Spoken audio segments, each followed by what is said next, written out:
Assalamualaikum, hai semuanya, kita bertemu lagi di video reaction saya pada kali ini guys, oke? Mudah-mudahan semuanya sehat selalu.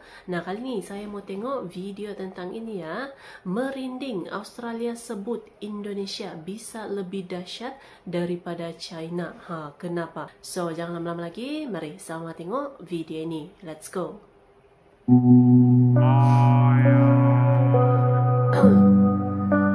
Australia sebut pengaruh Indonesia bisa lebih dahsyat dibanding Cina. Indonesia diprediksi jadi kekuatan ekonomi terbesar keempat di dunia pada 2050. Jika kecepatan pertumbuhan ekonominya tetap seperti saat ini, Indonesia diperkirakan menjadi salah satu negara paling kuat di dunia dalam beberapa dekade mendatang. Ahli strategi Australia memperingatkan bahwa negara mayoritas Muslim tersebut akan menjadi ancaman bagi Canberra, bahkan lebih mengancam ketimbang Cina. Profesor Hugh White, ahli strategi dari Australian National University, ANU, telah membahas perkembangan kekuatan ekonomi Indonesia ini dan ancamannya bagi Australia dalam esai utama untuk edisi terbaru majalah Australian Foreign Affairs. Indonesia, tetangga sebelah kita, akan berakhir menjadi negara yang sangat kaya dan karenanya sangat kuat. Dan kita belum benar-benar memikirkan apa yang harus dilakukan, kata Profesor White dalam program The World ABC, yang dilansir Senin, 8 Juli 2018. White mengatakan, pemerintah Australia saat ini memperkirakan bahwa ekonomi Indonesia akan 3 kali lebih besar dari mereka pada tahun 2030, bahkan bisa menjadi yang terbesar keempat di dunia pada tahun 2050. Ekonomi Indonesia yang lucu karena dalam beberapa hal terlihat sangat tidak terorganisir. Negara, itu punya banyak korupsi. Negara, itu punya sistem hukum yang buruk dan banyak nasionalisme yang dapat menghambat perdagangan, katanya. Tapi faktanya adalah bahwa untuk waktu yang lama sekarang, ekonomi negara itu telah tumbuh rata-rata 5 atau 6% per tahun, dan sepertinya tidak ada banyak alasan untuk tidak mengharapkannya terus melakukan itu. Profesor White mengatakan, ada 2 cara utama untuk melihat pertumbuhan Indonesia, sebagai ancaman potensial, atau sebagai aset strategis yang potensial di wilayah di mana dinamika kekuasaan mulai bergeser ke Cina. Kami secara tradisional melihat Indonesia sebagai tetangga yang sangat sulit, sangat dekat dan berpotensi jadi ancaman bagi Australia, katanya. Dalam banyak hal, kebijakan pertahanan Australia selama beberapa dekade sangat terfokus pada kemungkinan terjadinya konflik dengan Indonesia, ujarnya. Profesor White berpendapat dalam esainya bahwa Indonesia yang kuat yang berbagi tujuan dengan Australia akan menjadi aset besar. Ini satu-satunya tetangga kami yang cukup kuat untuk benar-benar bekerja bersama dengan kami untuk membantu mengamankan kawasan ini, katanya kepada ABC. Seperti Australia, negara itu sedikit khawatir tentang bagaimana kekuatan Cina yang tumbuh, tidak ingin hidup di bawah bayangan Cina, lanjut dia. Awal tahun ini Indonesia menandatangani sebuah komunike dengan India yang menekankan pentingnya wilayah Indo-Pasifik yang berbasis aturan. Hal itu ditafsirkan oleh banyak pihak sebagai reaksi terhadap kekhawatiran atas tindakan Cina di Laut Cina Selatan. Indonesia tidak memiliki perselisihan teritorial dengan Cina di Laut Cina Selatan, namun Cina mengatakan kedua negara memiliki klaim yang tumpang tindih di perairan tersebut, tepatnya di perairan Natuna. Indonesia mengatakan, perairan Natuna adalah bagian dari zona ekonomi eksklusifnya. Di kawasan itu, Indonesia pernah terlibat bentrok dengan Cina beberapa waktu lalu. Profesor White mengatakan, untuk sementara dia tidak berpikir bahwa Australia dapat dengan mudah mengatakan kepada Indonesia apa yang harus dilakukan. Percakapan yang lebih berkelanjutan antara Canberra dan Jakarta mengenai kepentingan bersama mereka akan menjadi langkah yang penting. Australia juga perlu memperkuat hubungannya dengan Indonesia, yang menurut Profesor White telah menjadi sangat transaksional di bawah pemerintahan yang berturut-turut. Hubungan dengan Indonesia bisa lebih penting daripada hubungan lain yang kami miliki dalam membantu kami mengelola kebangkitan Cina dan perubahan di Asia yang akan dibawa, katanya.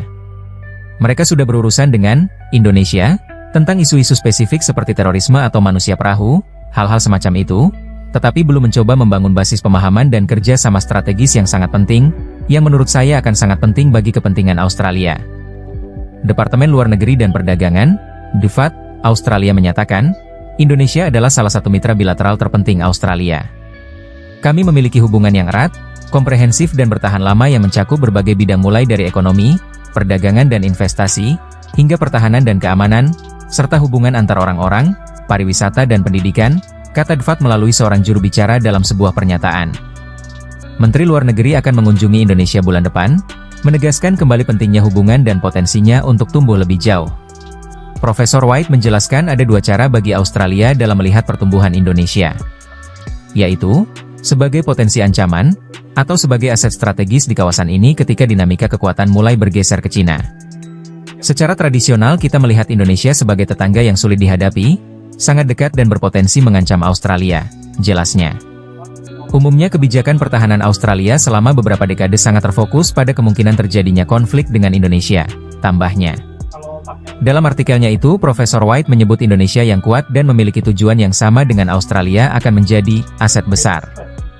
Sebaliknya, justru bisa menimbulkan ancaman yang belum pernah terjadi sebelumnya bagi Australia.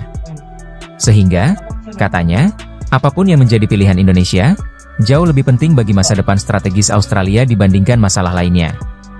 Dia satu-satunya tetangga kita yang cukup kuat dalam bekerja sama mengamankan kawasan ini, kata Profesor White kepada ABC. Sama seperti Australia, Indonesia juga agak khawatir dengan perkembangan kekuatan Cina, tidak ingin berada di bawah bayang-bayang Cina, tambahnya. Awal tahun ini Indonesia dan India menandatangani komunike yang menekankan pentingnya kawasan Indo-Pasifik yang berdasarkan aturan. Hal itu ditafsirkan sebagai reaksi terhadap tindakan Cina di Laut Cina Selatan. Indonesia tidak memiliki sengketa teritorial dengan Cina di perairan tersebut. Namun Cina mengatakan kedua negara memiliki klaim tumpang tindih di wilayah yang menurut Indonesia adalah bagian dari zona ekonomi eksklusif, Z, yang menyebabkan bentrokan dalam beberapa tahun terakhir. 1 dari 5 warga Australia tidak tahu kalau Joko Widodo adalah Presiden Indonesia, Narendra Modi adalah Perdana Menteri India, atau Perdana Menteri Jepang adalah Yoshihide Suga. Mereka tidak tahu siapa yang menjadi pemimpin negara di kawasan tetangganya. Sikap warga Australia terhadap Indonesia lebih hangat di tahun 2021 dibandingkan tahun sebelumnya. Tingkat kepercayaan terhadap Presiden Jokowi sekitar 26%. Cina sekarang dianggap sebagai ancaman keamanan bagi sebagian besar warga Australia. Tapi sikap warga Australia terhadap Indonesia menjadi lebih hangat di tahun 2021 dibandingkan tahun lalu.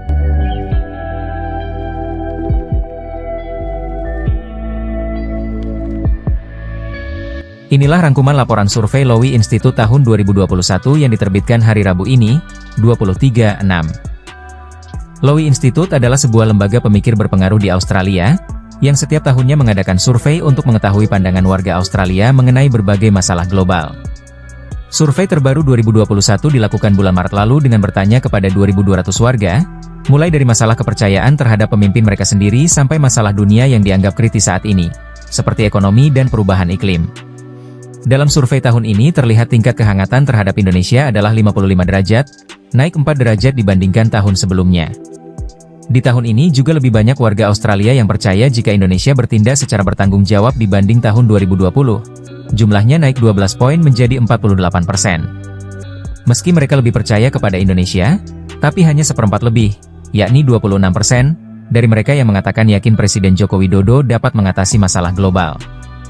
Sementara yang menjawab, tidak yakin siapa orang ini, adalah 18% dan sisanya tidak yakin, tidak percaya, atau tidak memberikan pandangan sama sekali. Negara yang tingkat kehangatannya paling tinggi bagi warga Australia adalah Selandia Baru, yakni 87 derajat. Perdana Menteri Selandia Baru, Jacinda Ardern juga menduduki peringkat pertama sebagai pemimpin dunia yang paling dipercayai, yakni 91%.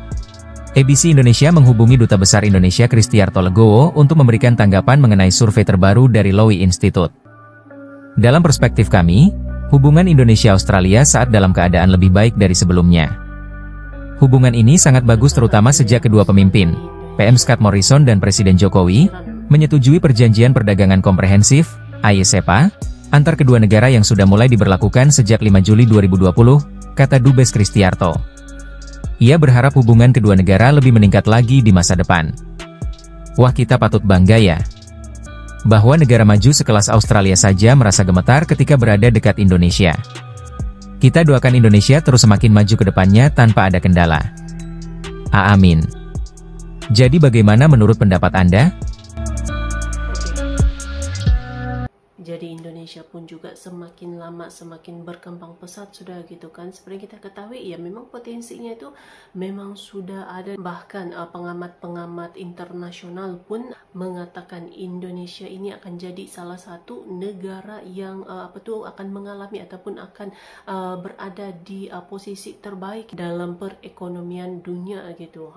Jadi bisa dibilang Indonesia pun gitu ya bisa lebih dahsyat lagi gitu kan. So terima kasih banyak sebab kami sudah menonton video ini. Jangan lupa macam biasa untuk subscribe, like, komen, dan juga share ya. Kita bertemu lagi di video reaction saya yang seterusnya. Assalamualaikum.